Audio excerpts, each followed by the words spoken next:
On this episode of Popping Up, all high school basketball progress. New head coach Mike Rogers talk about the upcoming season, great season, as well as the challenges he faces as head coach for the West Side Chicago.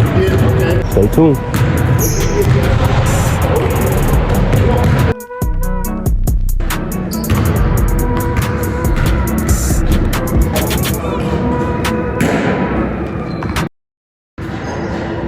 Most people are afraid of the check.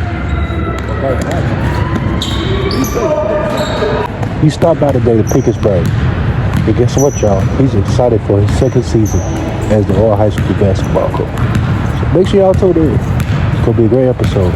I'm excited, and I hope you guys are as well. Stay tuned. It's Popping Up Podcast at all high school.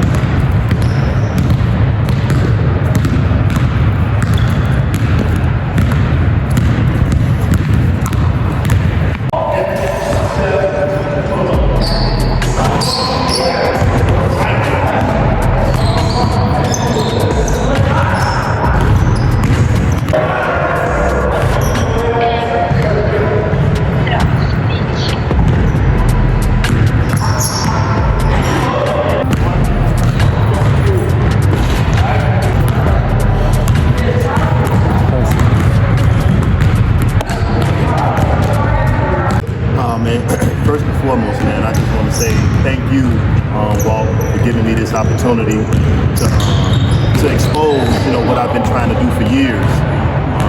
The game of basketball is something that's been embedded in me ever since one of my uncles introduced me into the game when I was 8 years old. I'm 49 now, Walt. So that's over 40 years of experience in basketball, watching the game, studying the game, picking my favorite players and just stealing their moves, realizing that if they can do it at that opportunity, that I can do it at a lower level. So just to piggyback off the introduction, I'm Coach Mike Rogers. I've been playing basketball, I've been around basketball my whole life. I just finished up my first year as the head coach at Orr Academy, in which we finished 13-9. We finished 4th in the conference, which was the Red West. And it was ironic that we was picked from a plus 200% to drop out the Red West, which I understood. I was following behind a legendary coach, Coach Lou Adams, which gave me the opportunity, which I'm so super grateful for. And the biggest reason that I coach basketball is not just for the accolades. It's me trying to enhance young men's ability. It's me having an understanding of things that I went through as a youngster, what I was looking for. So now that I have this avenue, I'm just so grateful, and I'm definitely going to take advantage of it. So what biggest lesson you took from this year's season? The biggest lesson is work. You have to work. You have to continue to try to instill in your boys about working. I've been out of high school basketball for a few years, so I started my own AAU team, the Chicago Warriors, at the 17U level. Shout out to them. So it's just the biggest thing is just trying to get our boys to understand the work and understand that if you put the work in, it's going to come back out. It's going to be shown. So that was the biggest thing I should just work. Okay. So are some of the guys here from your Hoyas team? No, not on my last year team, but currently I do. Most of the guys behind me will be participating in our 16U. We have a young team this year. Okay. So we have a young man from Curie that's going to be playing with us, a couple of guys from the academy, which is Orr, a young man from Sure. So we just got a multitude of young men that's going to take advantage, hopefully they take advantage of this AAU opportunity. Okay. So what's your recruiting pitch to parents about coming here and playing for you? When it comes to me trying to recruit the kids, I'm not afraid to get the word no. So with that said, everybody looks at Orr and they think about the academic piece. What they really don't realize is that most of CPS institutions are the same from an academic standard. So we do have advanced placement in underclasses over here. If parents are concerned with the academic piece, we can put them in AP classes or underclasses so they can be challenged. But my sales pitch is I'm organic And I'm going to give all to your son. And then, like I say, the most important piece is the academic piece. And like I say, everything is compatible with the exception of a Lane or Whitney Young. You know, we thinking of those standardized schools. But or the rest of those, you know, mid-level, they all on the same level, in my opinion, from an academic standpoint. Cool.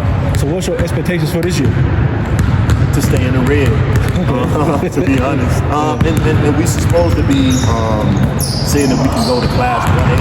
We played in 2A this year.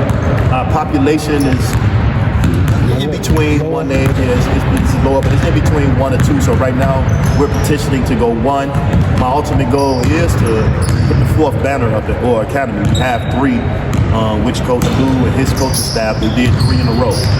So I also believe that I was placed into this opportunity because of the magnitude of it's already an established program. I've tried to help other programs for it. You know, legal prep and urban prep, and the opportunity just vanished or whatever happened, it happened. But this is like a major program, so I'm excited and ecstatic for this opportunity. So any fears?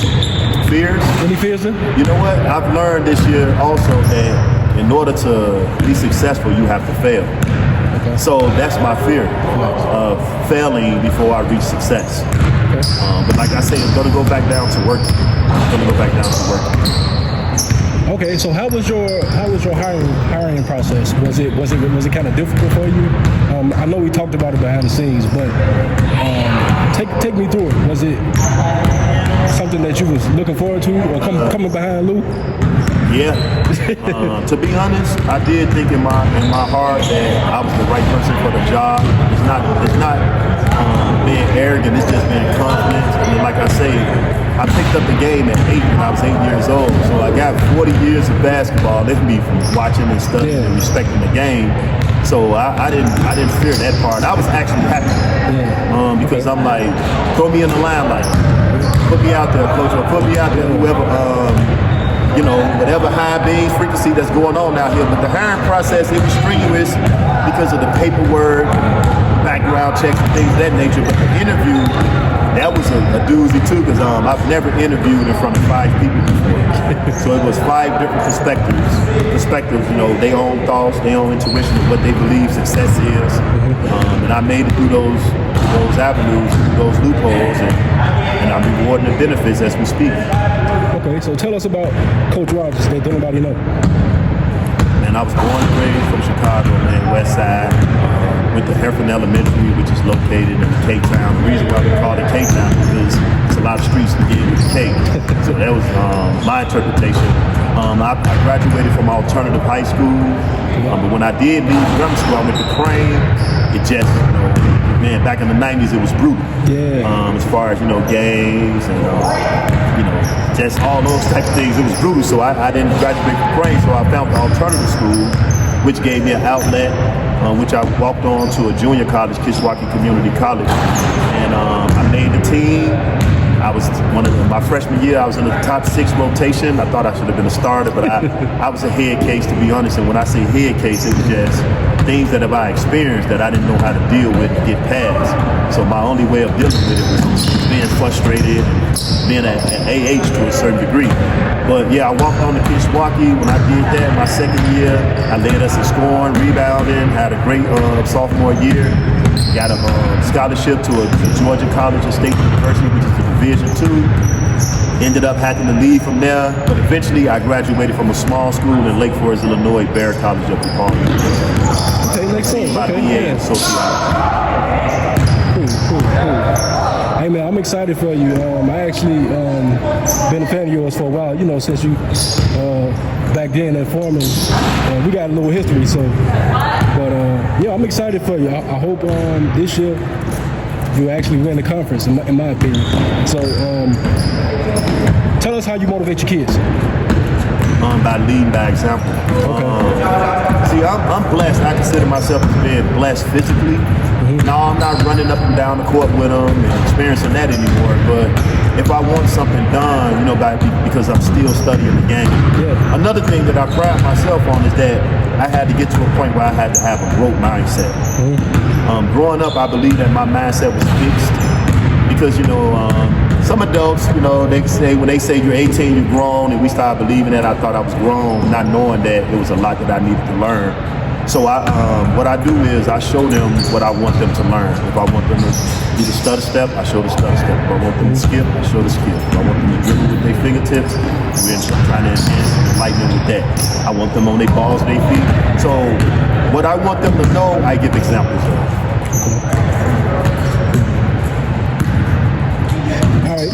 So, what are the expectations outside of the gym, from the school, from the parents? Like, what do you hear from everybody? To be honest, well, my first year, I really didn't really have a relationship with the parents.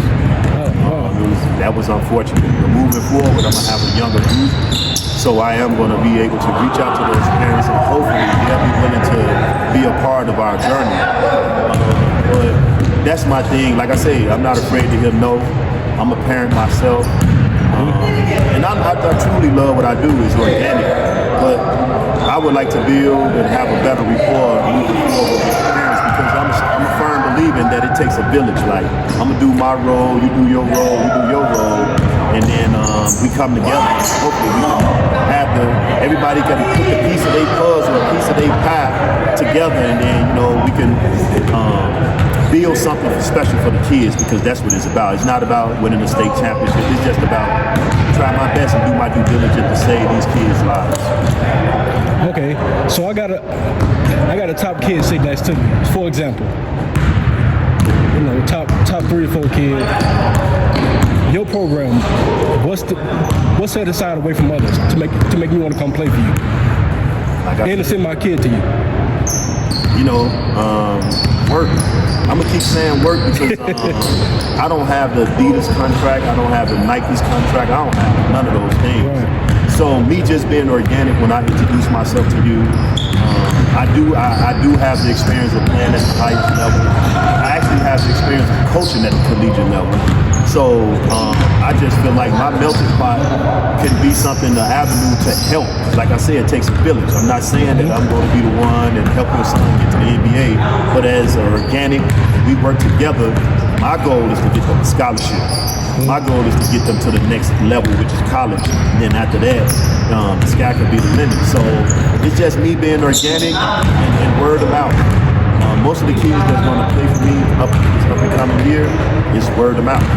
People that I've coached in the past, or coached against, they believed in what I was doing, and they're bringing me their kids at this particular moment. If I had to approach someone, I'm just going to be organic and tell them what the program is. That we're one of the top sought-after schools when it comes to basketball in Chicago. So if I meet you in that arena from a basketball perspective, then I'm going to be thinking basketball. I'm going to be thinking this is the top slot. But if I meet you in an academic setting, then that's something we'll have to converse about pertaining to AP classes or underclasses if you want your child to be challenged. Okay. So I know it's hard to compare, but as far as coaching, who would you consider, or also what is your coaching personality? Are you a yeller? Do you get in the face, or you just sit back and let your players hoop?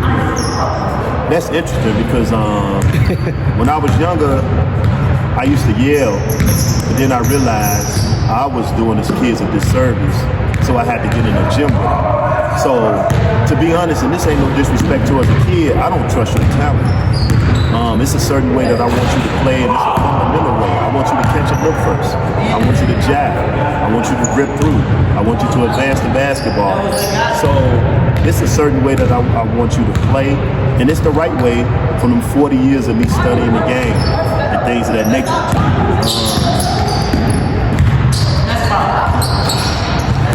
Okay, so anything else you want to leave us with before we head out? Once again, man, I just want to let you know how grateful I am and excited about just this opportunity. I didn't have to chase you down. It was just organic. Like you say, you saw my work. You saw what I was doing. The dedication of it. I've been knowing you since you was a freshman in high school. And just like we just conversed, that group that they had up there was a super talented group. And it wasn't just basketball. Like, these guys was able to do it all. And that rubbed off on me just seeing and being around y'all. And that made me feel like I want to continue to be the coach continue to be a basketball coach and use that arena to try to implement lessons in life. So, man, playing for Coach Rob is the type of coach I am. I'm not a yeller. I put in the work. And then if you don't do it the way that we're, as a coaching staff, that we're trying to implement, then that's going to be a problem. But all my kids get to shoot the basketball as long as you play hard. Even for my Hoyas, even for this year, I've never told a kid not to shoot the basketball. So I'm basically building their confidence up. And I want all the kids to play. I played all my kids. You could talk to the kids who played for me this year. We have football guys. So you ain't just got a 7-man rotation. You got a 12-man rotation. Everybody got an opportunity. Okay. Again, man, F&P Radio just popping up. Thanks again, man. I'm gonna stick around a little bit, get some more film, but we'll be back during the season too, because we actually want to stream some of the games, if that's okay with you. Man, young men, that need opportunities, that need those other eyes and ears. Like I said, it takes a village, man. We'll be ecstatic and more than happy to have you guys come back. Yeah, and also we want you to come into the studio as well too. Definitely. Okay, cool. It's on.